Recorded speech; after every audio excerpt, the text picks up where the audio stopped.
Creating a transformation is easier than you think. A lot of people live under the illusion that just by setting a goal or wanting something bad enough, that's enough to get them there. But the truth is, we don't become what we want, we become what we are. And making changes in the way that we eat is just one thing that we can do to help shape a new identity, but it's a very powerful one. I'm Chef Jessica Leibovich, and I've been a professional chef for 30 years and a personal chef for over 25 years. I've helped many clients of all walks of life transform their lives in many ways, whether it was losing weight, healing through nutrition, managing health conditions or allergies or restrictions, blending family eating needs, or just simply eating in a way that allowed them to feel good, but also was in alignment with their life. And I've lived it as well. I am a single mom with no family nearby. So I had to find ways to incorporate these things into my life as well if I wanted to live a life that truly satisfied me and was able to support my needs. I don't have unlimited money or resources, and I definitely don't have endless hours to prep. But I was still able to make the choices I need to make and make them sustainable in my real life. That's why I'm so passionate about sharing this message with you, because I want you to understand that change doesn't come from force. It comes from alignment. So deciding today to start to make changes to live in the version of the person that you want to be is what you want to do to create your new identity.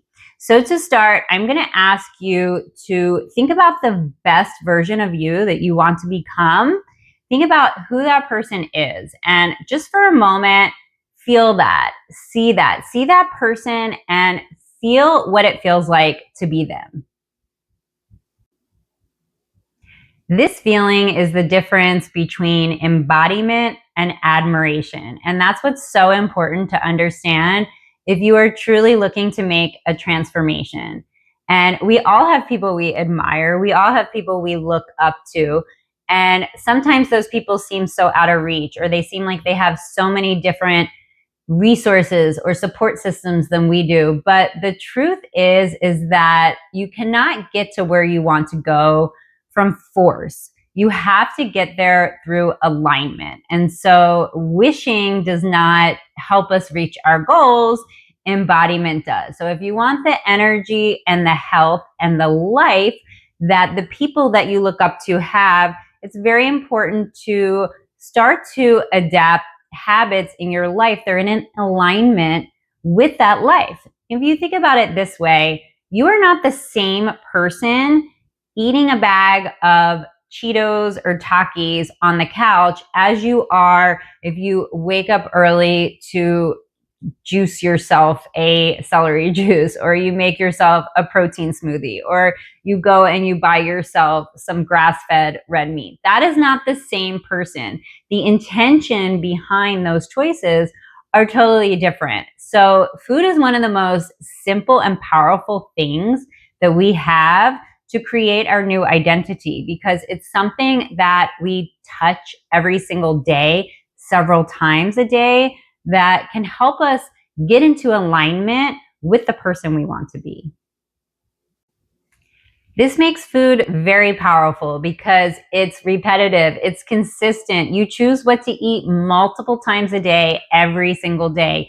Each meal, each snack is basically a vote for the person you want to be, for the person you are becoming. And so one thing that when I work with people, I tell them to ask themselves, would the version of me that I want to be making these choices? And it completely changes your actions when you look at things that way.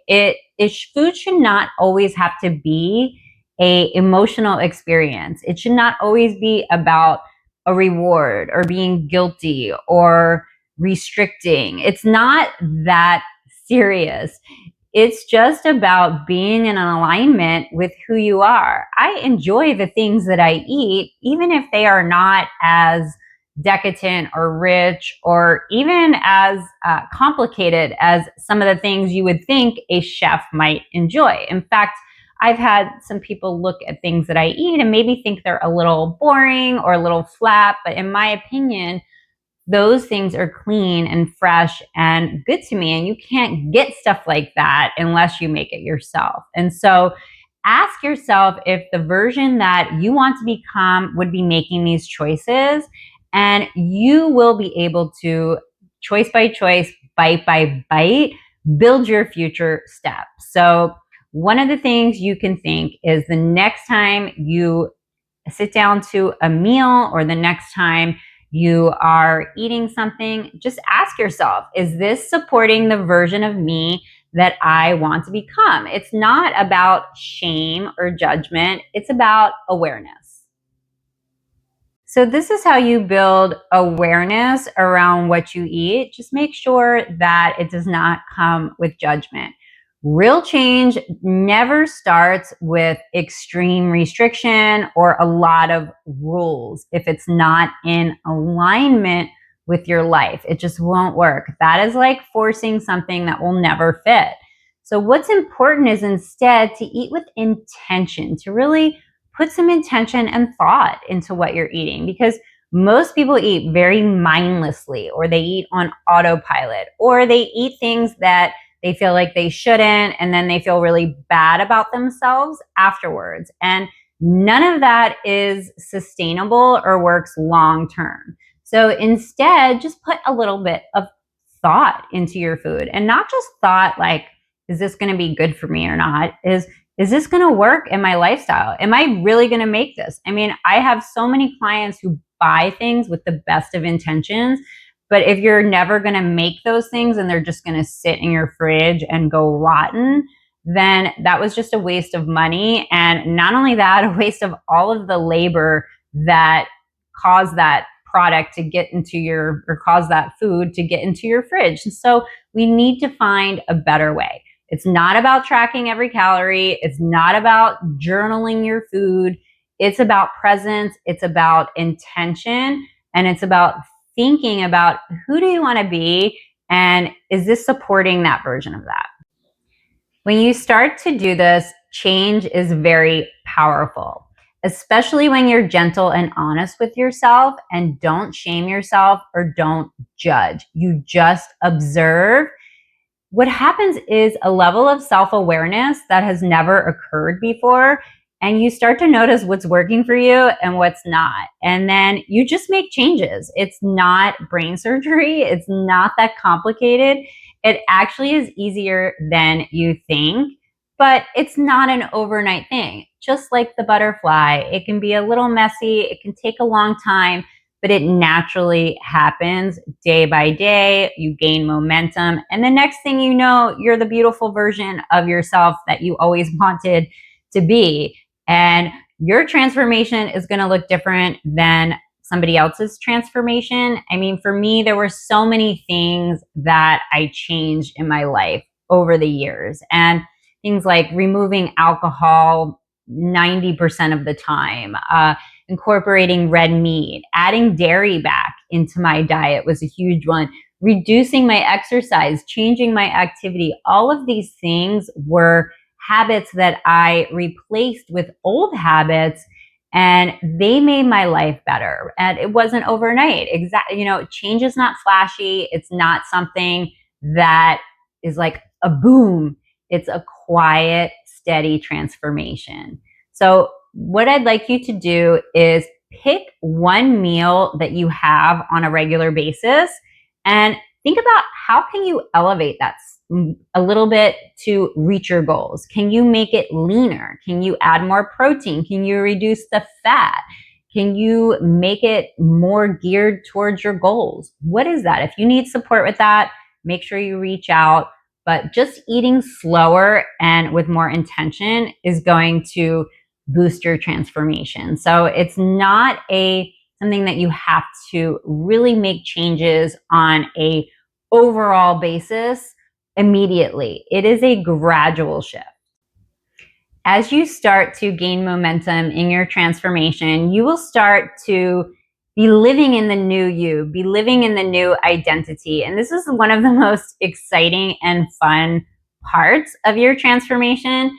I often say transformation is messy, it's not easy, and there are some tough decisions that we have to make.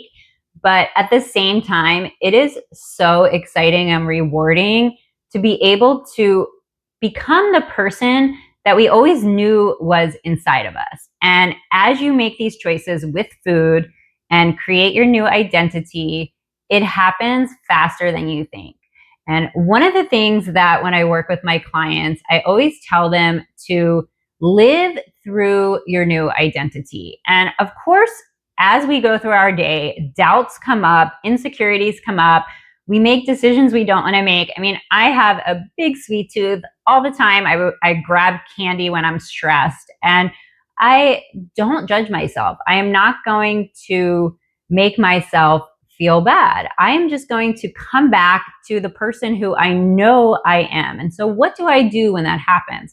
I might just take a moment and breathe and say, I'm living in my new identity. My new identity is my new reality, because we want to remind ourselves and remind our subconscious mind, who likes to go back and attack ourselves for doing the things that we always do, to going back in those habits and being a human.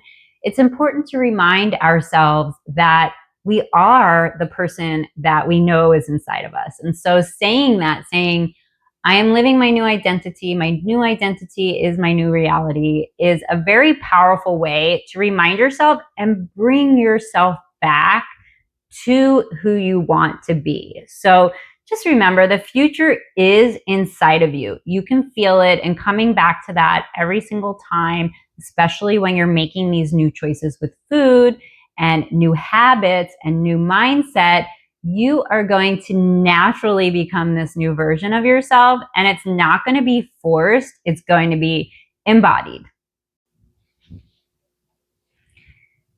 This is where transformation can get exciting, or it can cause people to kind of get scared and run in the other direction, is when you gain momentum. And understand that momentum is exciting because it feels like you're gaining progress. You're no longer pushing so hard against your old habits, and you're being pulled by the new version of you. And it's really exciting. But here's what's important to remember, is that momentum is not perfection. And when it comes to food, as we talked about in the beginning, it's so simple and powerful because it's something that we're faced with every day, multiple times a day. It truly rules our world. In fact, if any of you have ever gone on a 24 or more hour fast, you will see how much more free time you have in the day just by not thinking or preparing food. It is such an important part of our life. So understand that there's going to be days where you fall into old patterns, or you make choices that may not be perfectly aligned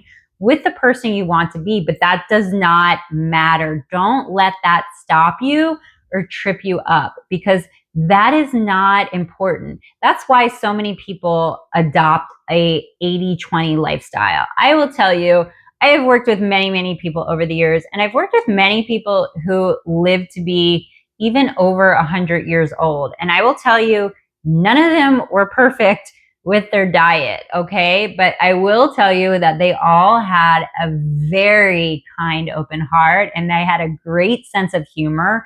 And some of them are still with me here. One of them is 105, and she emails me almost every day. And she's not a perfect eater. So understand that momentum over perfection, and mindset is really, truly everything. So when you get to the end of your day, think about yourself, connect with your heart, connect with your creator, and think about, what did I do today that embodies the new version of myself? And if it's not perfect, that's okay. Think about what you're going to do tomorrow to align with that.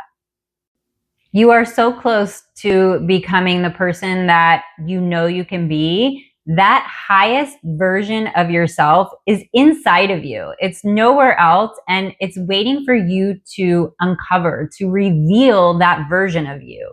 If you need support with this, it's something that I have supported many clients with on a one-to-one level, but I am now offering different levels of support online for people in a way that truly makes it fun. I want it to be enjoyable for you, because for me, becoming the best version of myself is an enjoyable process. It's not a difficult, forced process. It is, like I've said in this video, an embodiment. So I offer just a few free calls a week for people who want to know where to start. And if that's you, check my link in this description because, like I said, there's only a few in a week. And so if this is something that you're interested in, they do fill quickly, but it's a chance to connect with me and for me to really hear your story and to see if I can help you reveal that version of yourself. So if that sounds like something you're interested in, please check the link. I would love to support you. And until the next video, see you soon.